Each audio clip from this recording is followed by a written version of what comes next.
It's time.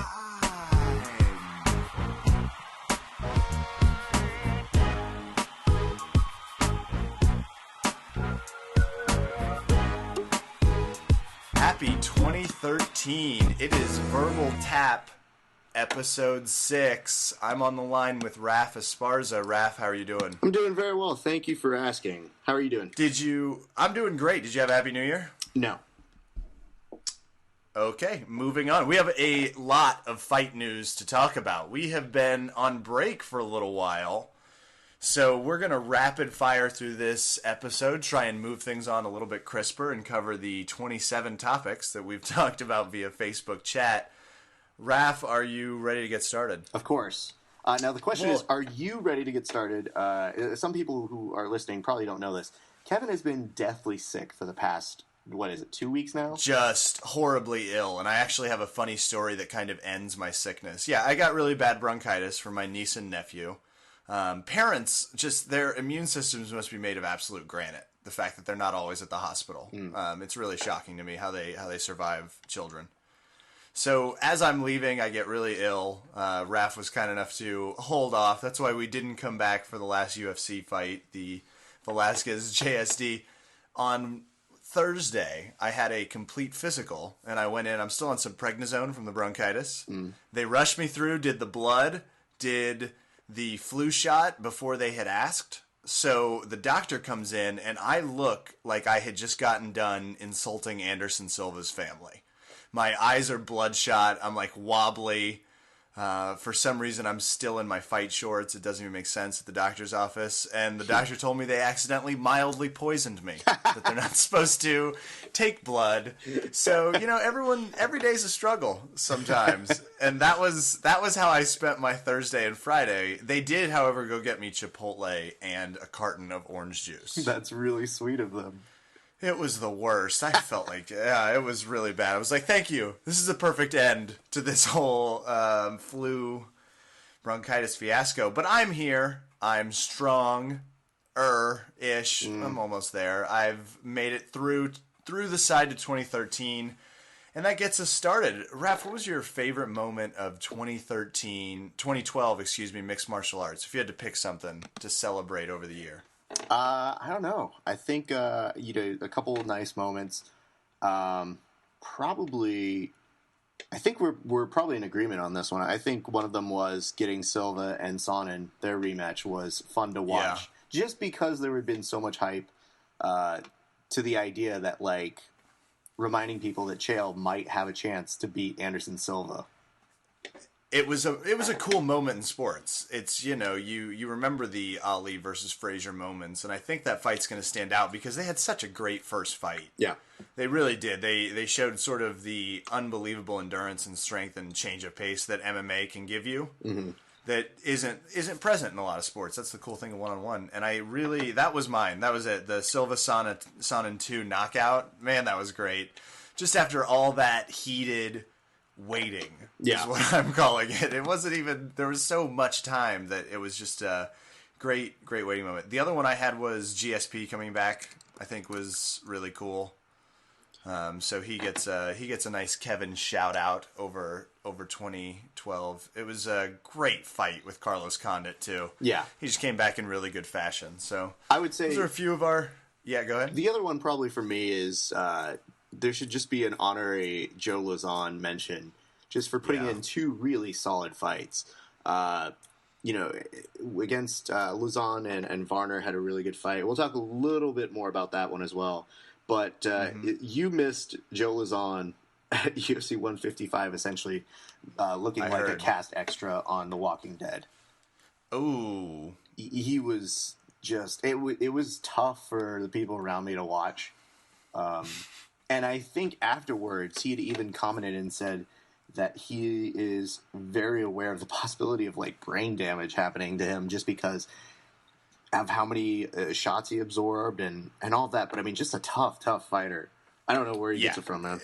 And he's always been that way. And I like he got a lot of credit this last year, which is good. But that's another segue into our next topic. I missed the big fight because I believe I was just completely out of commission. I was basically sleeping for 22 hours a day. Cain Velasquez beats Junior Dos Santos in a 5-round decision. What was that fight like?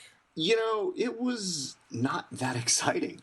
It didn't look that exciting. It's never good when you're reading about it and you're like, oh man, can we just skip to the end?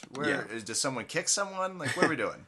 There was a lot of awkward lopsidedness just in the fact that Cain Velasquez was, after his first fight, supposed that he wouldn't be able to beat Junior Dos Santos in the stand-up game. And to everybody's surprise, basically not only is beating him standing up, but every which way possible. He made him look silly in just takedowns. He was getting takedowns at will. And I think it was because early in the fight he caught him with a button kind of shot, like straight on. And he was just wobbly. It was weird. It was like watching him not keenly knowing where he was at any given time in the fight. Yeah, and we're not talking about an easy guy to take down. No.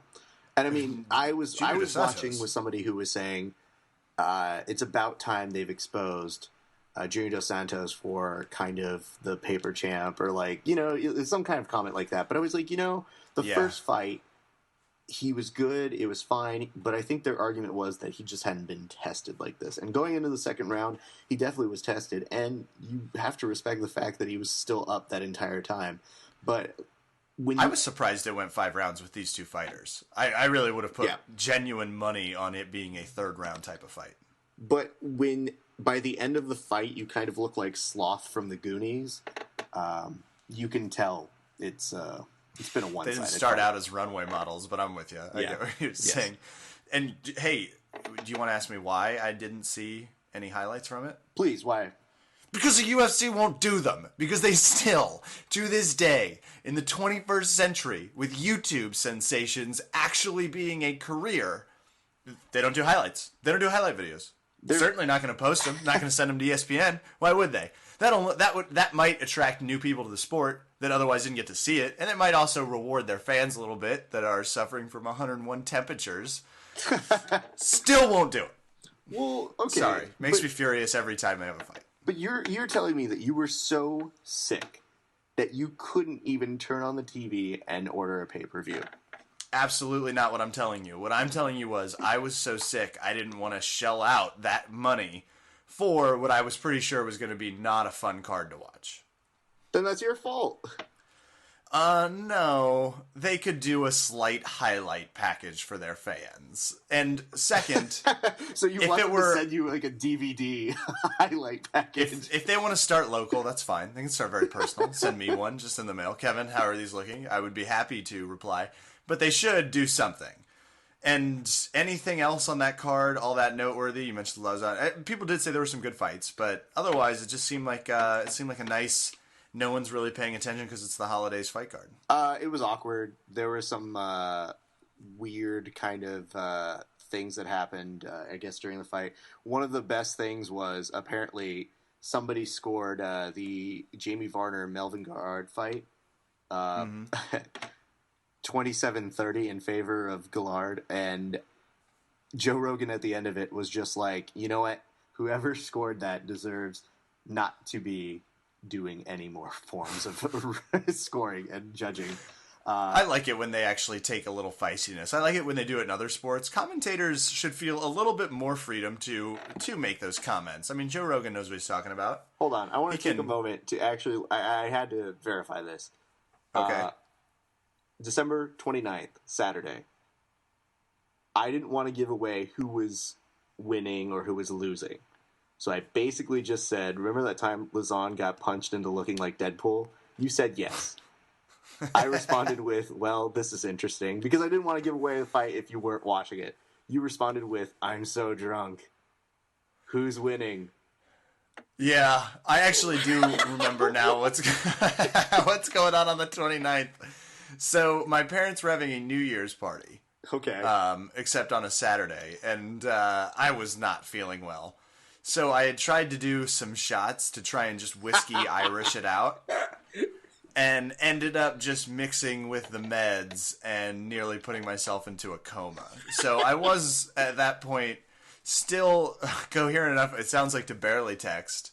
But I don't like texting heavily, so I hate giving context. But yes, that sounds exactly like where I was. I will tell you Me this, and Lozon could have had a real combo. whenever someone does that to me, I definitely can't not go further. So I was like, oh man, that sucks. Yeah, you would be. Yeah, I have no clue who's winning. Maybe about 2 minutes later, then texting and saying, I'm just kidding. Nah, they announced the winner. What? And then a minute and a half later, just going, do you want to know who won? Maybe I was watching it via live tweet at that point. God, I don't even remember those two texts. That can't be pretty good. Impressive, Kevin. This is not the first time I've had a conversation like this either. There's a few people I talked to during the dark days of this sickness that it's like, wait, I don't remember that. I have no coherence. I do remember a little bit of the texting, but no. Well, this brings me to my next point, Kevin. Yes. We have some friends here who'd like to talk with you. Oh God! Yeah. Is this a live intervention? Yeah, it's not an alcohol intervention because that's lame. It's a know what the fuck's happening to you intervention. That one, I actually think people should do that. I think there should be more informal interventions just about casual behavior. Right. It's like I could talk to a few people at work about some of their habits. I think that would be really good. But yeah, other than that, it was fine. It wasn't the most exciting night of fights. There were some definitely some decent undercard kind of stuff, but Lozon Miller was probably one of the big highlights of it. And yeah. Well, we can happily move from that topic to something that I'm pretty sure got more press over the radio silence we were taking while Raph was not enjoying his holiday. We're going to file this under UFC do's and don'ts. Okay. Ray Elbe. Now, you broke the story to me, yes. and you seemed positively giddy. It was basically an early Christmas for you. You could not have been more excited when this happened, and we even talked about it. Yeah, we did. We actually had a conversation about this one. So for those that didn't see it, which if you didn't, it's some of the first fighter news to make TMZ, ever? I don't know how often fighters... They report every once in a while, but let's put it this way. When it hits TMZ, it breaks the news in a big way, so that more people have visibility to it who would normally be reading about what Kim Kardashian and Kanye West baby is up to this week.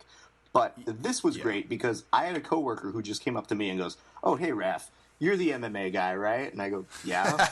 Like, I didn't know that was a coin, but sure, yeah, I love MMA. He goes, "I'm the MMA guy, yeah, fine." Yeah, I go, "Oh, great. I hope that you always come to me with this news." And he just shows his phone to me, and he says the following information. Kevin, do you want to take this story? I would love to. MMA fighter Ray Elbe, who competed on Ultimate Fighter 9, had to be rushed to a hospital in Malaysia earlier in December because he broke his penis during sex. So much so, it required 10 stitches. His penis was officially diagnosed as fractured. He was rushed to a nearby hospital. Elbe says he was actually in so much pain that he physically passed out. He doesn't remember anything after the initial pain. And part of the diagnosis to keep him fixed, to make sure the stitches didn't pop out, is they had him on anti-erection pills. Which, if you ever want to play a great prank on your buddy, well, purchase some anti-erection pills and slide them in his drink before, say, a night of fun with his partner. Oh, God. We got to start doing that. Mm-hmm. Maybe not. Well, we'll talk about that later. Ray Elbe breaks his penis during sex. It was woman on top position. Mm. She bounced a little too hard and crushed his erect penis. No. You hate to hear when that happens. Especially to an MMA fighter. I like that this guy, so he's an Ultimate Fighter. He was on Ultimate Fighter. He was Ultimate Fighter 9. He's a fighter. He's used to getting punched. He's actually conditioned not to respond to pain. However, the moment this girl jolted back down and crushed his cock, he passed out from the pain. He just fainted. Yeah. He was done. It was too much to handle. The best part is the TMZ article had the ambulance shot of him. Oh, yeah. It did. It did. You can just see him from back, and he looks defeated. Yeah. Well, wouldn't you? There is a lot of rap. Oh, God. I felt defeated. It was one of those moments that I could, it made my throat and balls hurt at the same time. Now, the weirdest part to me was when someone hands you, a cell phone with that news story and says, "You're the MMA guy. Here, this is up your alley." And you read this article and you go, well... You're the MMA guy. Thank you for thinking of me. When you read this, this is weird. I'm gonna give this back to you. Okay, thank you. Good to know. Very funny story. Yeah, and it's not done either. Is the sad part. He auctioned off the photos of his broken penis, which was like, oh, now you're just taking it too far. Now you seem like someone that might have deserved it. So UFC do's and don'ts. Don't have such violent sex that you put your penis at risk for a 10-stitch fracture. Well, I bet they approach it much like they do when they get in the cage. It's like, when you get in that bedroom, you go in there and you might die. Literally, you might die. It's every man for himself and woman. In this particular case. So he should probably talk to his corner man about maybe some escapes. Here's my thing. So he had to get 10 stitches? 10 stitches. That's awful, because can you imagine your cut man for that? No. No, see, we're making my throat hurt again. Or, you got somebody who goes, yeah, I'm a cut man. Oh, great, for the UFC? Nah, it's kind of like off UFC. Oh, really? What off UFC is there? Malaysia style, I guess. Malaysia hotel. Yeah. Basically, I stick around the hotel room in case the dude gets his penis broke. It's pretty weird shit, but they pay me well. Yeah, he really focused in at med school. He was like, I'm going to find a specific task, be very good at it, and niche market out there in the goods. So Ray Elbe, I think, takes our UFC Fighter of the Month, especially when it comes to personal issues. Can we discuss something real quick about that, too? First of all, sure. He passed out from the pain, so clearly he should have tapped out. Yeah, he should have. Maybe he did. Maybe it was a verbal tap. Maybe he said something, and she thought he was just saying, "Go harder." Right. I mean, what kind of sex are they having? That's a great question. The worst part is, this guy could win 20 world championships. And this will always be the story that people will always talk to him about. Absolutely. I mean, he was on The Ultimate Fighter 9, so I don't think we're worried about the former so much. I don't think so. But we also, come on, Ray Elbe. One thing the UFC is good about is telling us the weight class of any fighter. Yeah. And if someone wrecked your penis, I think you owe it to us to either post also a photo of your girlfriend, or at least tell us what she's weighing. We don't know what he's into. Yeah. We know he's a relatively smaller guy, but, Yep. There's a lot of unknowns for me still. What kind of pressure were you working against? Was it near checkout time? What were you... The other thing that I'm thinking is anti-erection pills. Oh. First of all, news to me. Yeah, I didn't know they existed. I guess it seems like they should. I just didn't know they did. But second of all, isn't that something that, Hugh Hefner's, wives give him so that they don't have to have sex with him? So he doesn't always have a massive erection. Yup. And I just, in my brain, that poor dude, he sounds like he's into some kinky shit. So it sounds like he was probably really pissed that they gave him some boner shrinking pills. I can only imagine, and I hope it stays that way.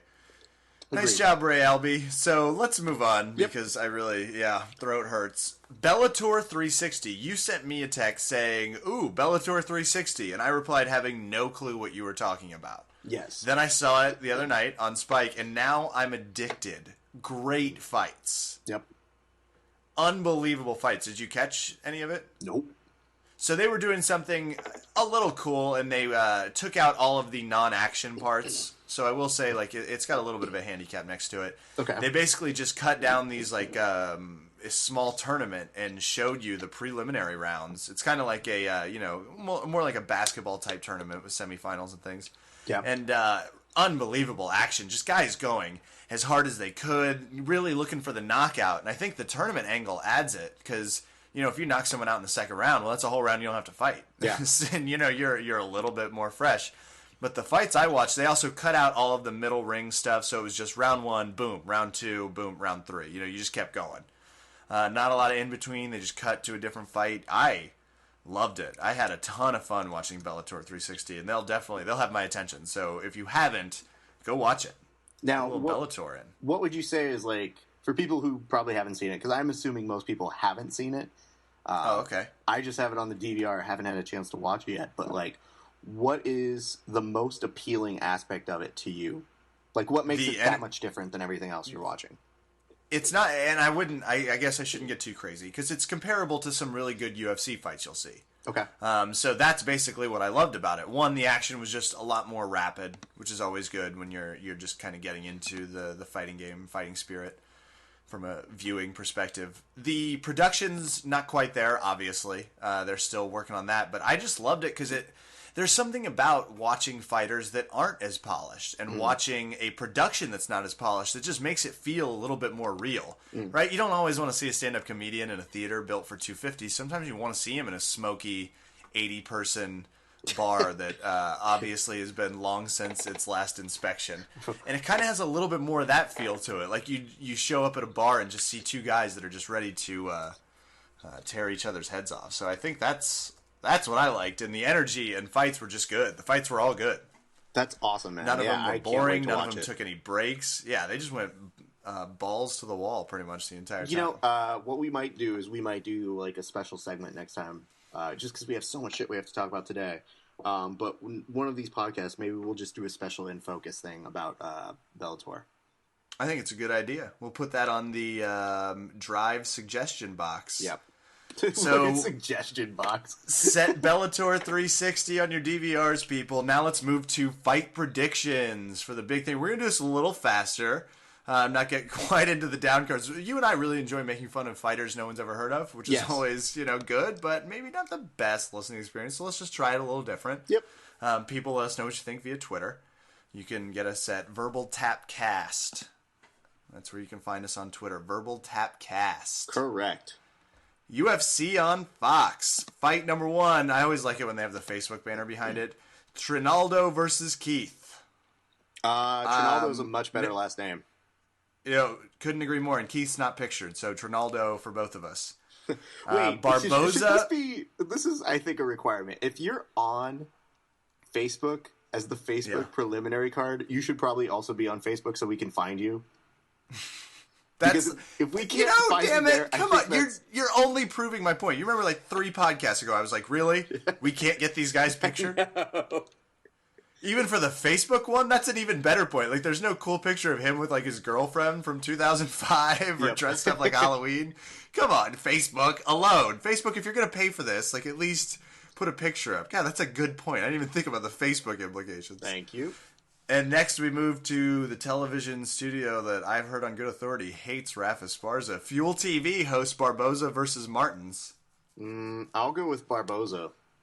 I'm going to go with Barboza also because Martins isn't pictured. Nope. Again. And I think the picture default... Wait, you know what? The picture default is... It looks like Anderson Silva's outline. When they don't have anyone, it just honestly looks like the picture of Anderson Silva. Let's never go for somebody who doesn't have a photo up.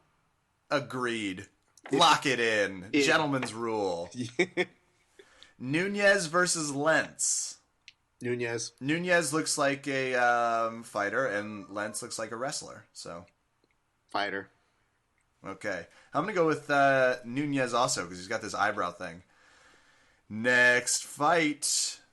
Marquez versus Craig. Boy, it's a really ethnic versus really standard...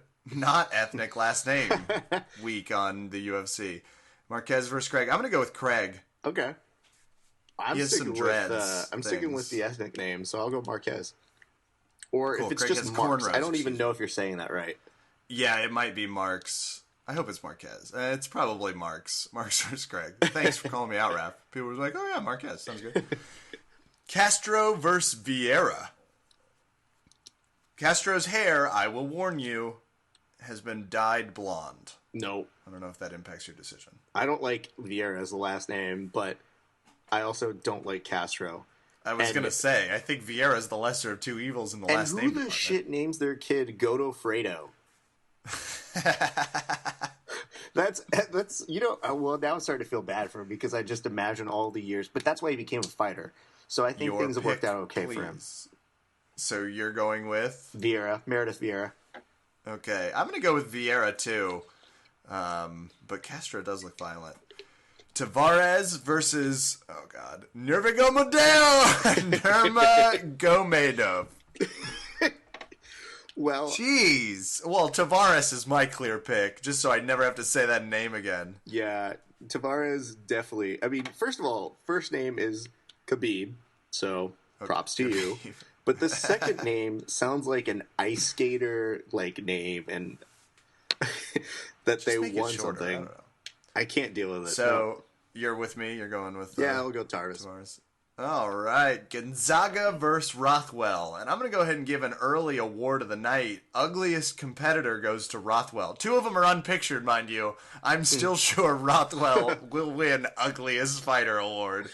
Gonzaga versus Rothwell. I'll go Gonzaga on this.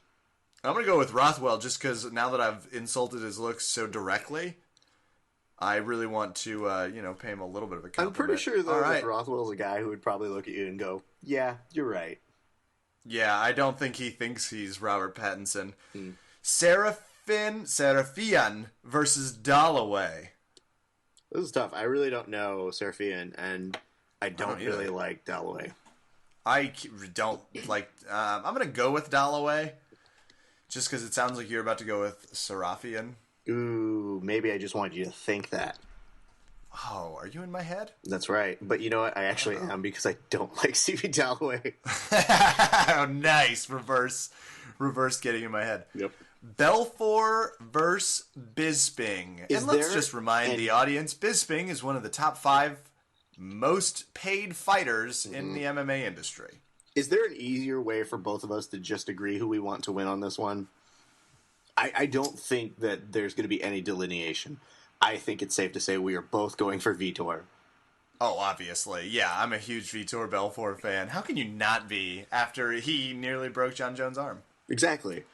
That was awesome. I would love to see him, back in line, title contender. This is important because Dana has said if Bisping wins, he's essentially going to get a shot back at Anderson, or a shot at Anderson Silva. And, maybe it's a win either way. Maybe because we get to see Anderson Silva knock out Bisping, but I'd rather watch Belfort. I just like Belfort more. Well, I mean, Vitor's definitely got a lot more to avenge. So, and Belfort versus Silva is not a terrible fight. Don't kick him directly in the face, and maybe it becomes a slightly longer one. Because remember that fight? That was like the first direct foot to face kick. That front kick. That was like the first time anyone saw it in MMA. It was really great. Well, so Belfort versus Silva. Belfort. What? Thank you, Steven Seagal. Yeah, nice work. Steven Seagal takes a lot of backstage credit, which is always good. Bisping, good luck, buddy, but we're both going for Belfort, and I feel really good about our choice there. I do too. I don't feel so great about the fights, but they're free. Yep. It's time to do something that neither of us really wanted to, but Strikeforce is headed goodbye, so we wanted to give them a little eulogy. I would just like to thank them for their unbelievable strides in women's fighting. Yeah. I don't think I'm alone on that. But, Raph, I'm told you prepared something special for the occasion? Yeah. I've been moved by the loss of Strikeforce. Kevin mentioned it was a great presence for all of us MMA fans. So, we're all a little sad to see it go. It was here from 2006. And it's ending, so I just wrote a little thing. I hope you guys will indulge me. It's not very long, but I hope you're okay with it. Strikeforce, you came and went too fast, much like Kevin's sex life. Although, unlike Kevin's sex life, there are highlights. You will be missed. Again, unlike Kevin's sex life. Well, I don't think I could have said it better, I guess. No, you couldn't have. Thank you, Raph, for those kind words to Strikeforce. Yep. Rest in peace, Strikeforce. I really appreciate it. So, good luck, people of Strikeforce. Don't listen to Raph. We will all miss you. And there is tonight, right? That's the end of the saddest part about this, and by the time you guys read or hear this, it'll be long gone. But we'll probably do a quick recap of it. The saddest part about it, there's a reason why we're not even doing predictions. One, by the time you hear this, they're over. Two, they're not super exciting fights. It's not even like an actual... one article compared it. They said it's not so much a celebration end as much as a funeral. Like, it's a procession that everybody wants to see, and it's something you just have to do to call it an end. Pretty much all of their fighters at this point, like their heyday was a year and a half, 2 years ago. Pretty much all of their really exciting fighters have gone over to the UFC. So, it happens. I'm actually moderately amazed that they ended up having this long of a run. You know, Scott Corker, once they got bought out by Zuffa a couple years ago, we all kind of saw the writing on the wall. But, you know, credit to UFC for, like, pretending to, like, let it do. I always thought it was a nice way to... You never want a monopoly in anything. And it's just bad for business. And we've seen that with the UFC. Yeah. Yeah, the UFC is definitely... There are times you're just like, God, they need competition. And it just brings out a better elite form of fighter. You know, the people who did fight in Strikeforce went on to go do pretty good things in the UFC, and it seemed like it would be a great breeding ground for it. You know, you got to see Kung Lee, Gina Serrano had a huge gate with her fight against Cyborg. I mean, like, these are a lot of huge, huge things that they were able to do. They even got Fedor to come, you know? So, like, they had their big moments. It's just, what do you do? Yeah. No, I'm with you. Goodbye, Strikeforce, and good luck. Moving on to a slightly happier note and poem-free about my sex life. Raph and I really enjoy making extra games out of things that have gotten a little mundane. So if you are an Ultimate Fighter fan, we would like to offer some suggestions for a drinking game we created. It is cleverly titled Tough Drinking Game.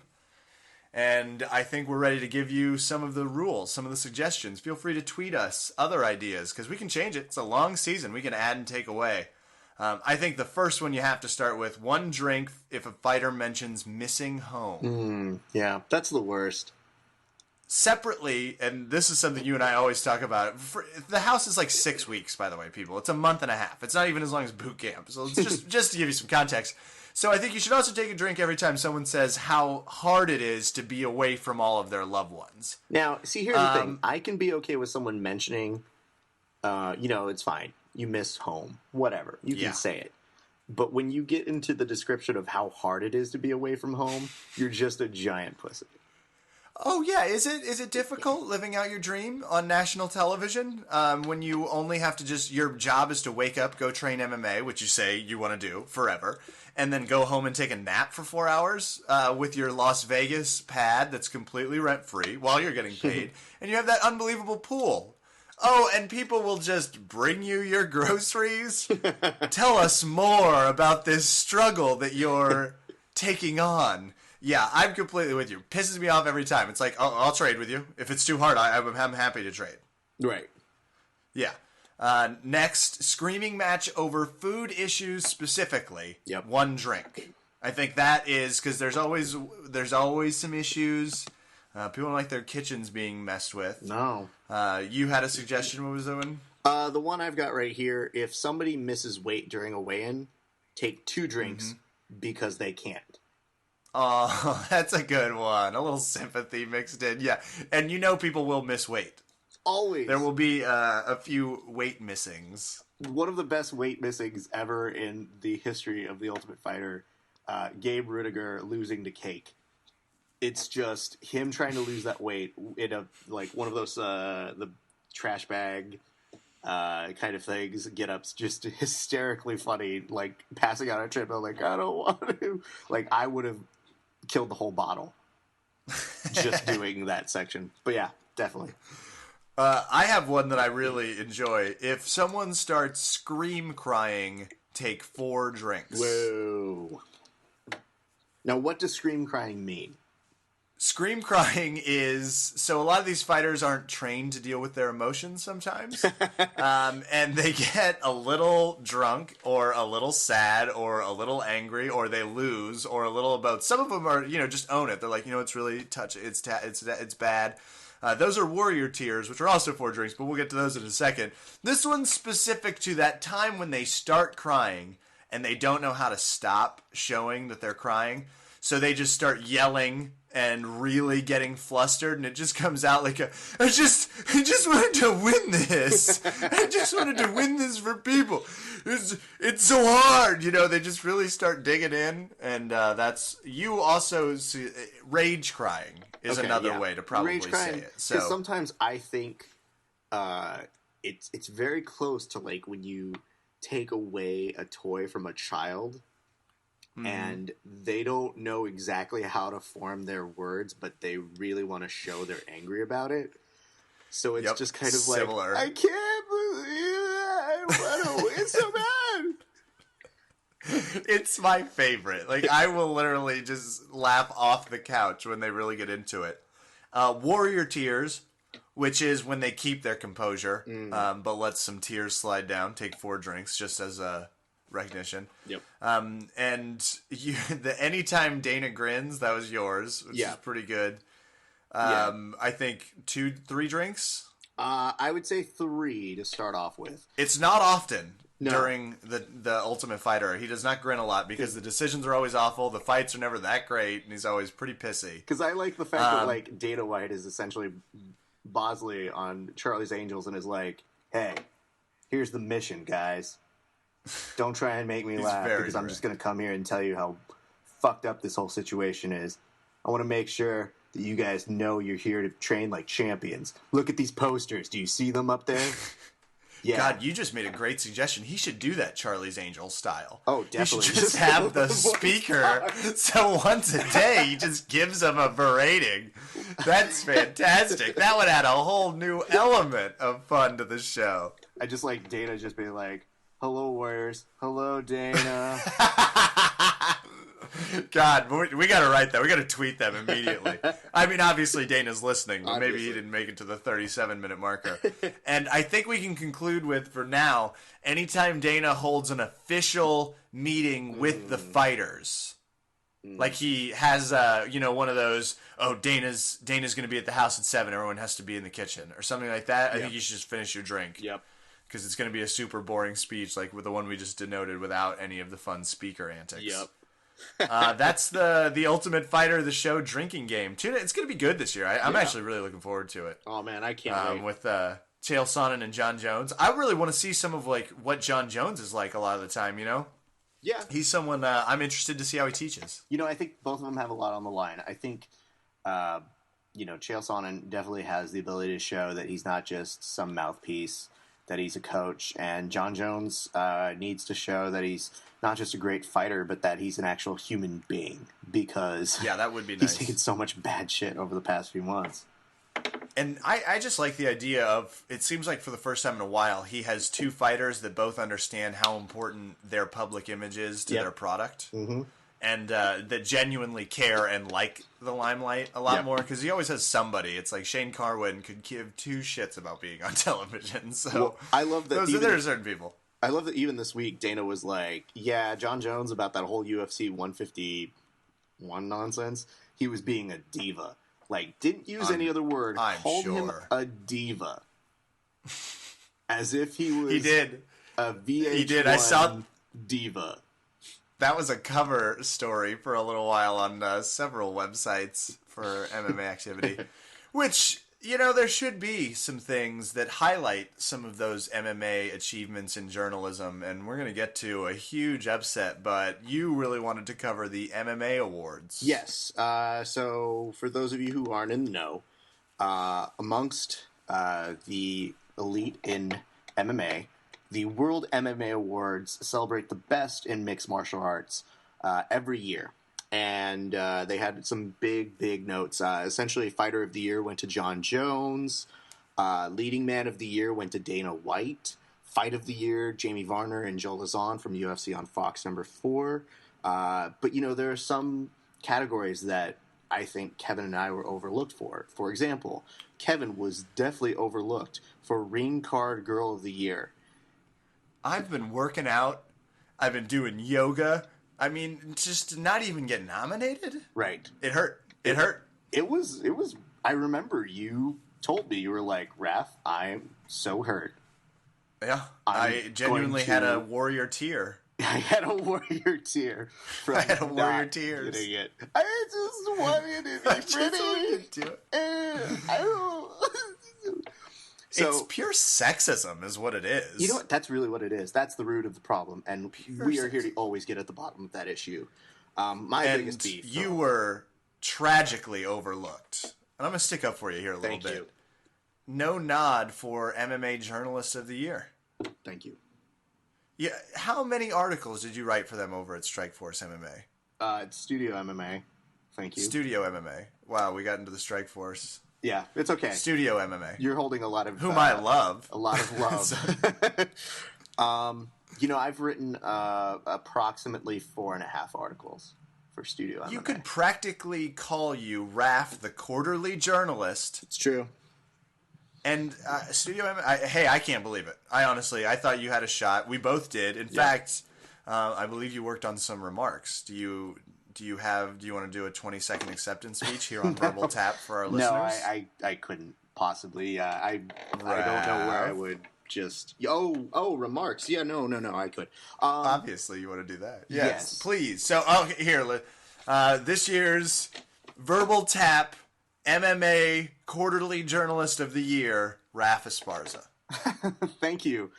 Oh, wow, this is a surprise. I didn't expect to get this. I just want to say to Ariel Hawani, Ben Folks, all the good people who do MMA journalism, you guys are the real heroes. I don't know why they would pick me, but we're all true warriors here. And to all the fighters, thank you for giving us articles to report on and bad moments like breaking your penis to make fun of. Those are truly the events that we cover in great detail. And one last thing, before I get off here, I just want to say to anybody who's out there who wants to be an MMA journalist, I am living proof that you do not need to know how to read to do this job.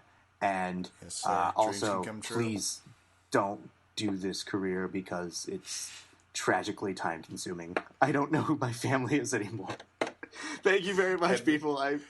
I'm so heavily saturated. Okay, bye. We're gonna play you off here. Thank you, Raph Esparza, ladies and gentlemen. Good stuff. Staggering applause. Yeah, you would have killed. They would have loved you at the MMA Awards. I know. It's tragic how good I am at that. Wait, hold on. I got some. Yeah, nice. Boom, that's how good that was. All right. Hard to believe we do our own sound effects here at Verbal Tap. Hard to believe. No sound effect. So we are coming to the end of our show. We're hitting our 43-minute mark. I want to do some shout-outs. My brother-in-law gave it a listen over the break. Enjoyed it. We want to thank him. Thanks, Brian, for giving it a listen. You guys over at BJJ and MMA Academy still tuning in. Really appreciate it. Looking forward to our BJJ referees seminar tomorrow. I'm going to learn the rules and points around some of these things to deal with fighting. Did you have a few? Yeah. I want to thank the referee school for telling you how to improperly ref a match so that we can then make fun of in later podcasts. Thank you very much. Appreciate that. Also, a big shout out to our friends over at Valley Martial Arts Center. Hey, do you like mixed martial arts? Do you like karate? Do you like jiu-jitsu? Come on down. Over in the bright spot of the Valley, over in North Hollywood. And if you find me, you get to come beat me up. Added bonus. And the owner, John, if you were listening, I literally just cut a promo for you. So for serious. He's come up to me and been like, you need to mention our place more. And I go, are you serious? I mention it all the time. He goes, no, you need to mention it more. More. Yeah, there was a good 10-second promo. You know what I was thinking about today that I'm envious of you and John, and it was unseasonably warm here today, and I just got really jealous because you get to train in the sun all year round. Oh, it's so much nicer. Oh yeah, we have a removable roof. You know, we just let it down. We're like, oh man, it's so sunny out here. We should just go to the beach. Why even train? Nah, we'll train then go to the beach. Yeah. Yeah, Valley Martial Arts, VMAC. If you are so inclined, Valley Martial Arts. Look that up online. They're great people. Good people. Fun. Good times. Yeah, you talk highly of it. So, thanks everybody for tuning in after the year. Enjoy the fight coming up. Let's all hope Belfort takes care of Bisping. Correct. I'm Kevin Phillips. This is Ravis Sparza. This is Verbal Tap. Thanks for listening. Good night and good fight.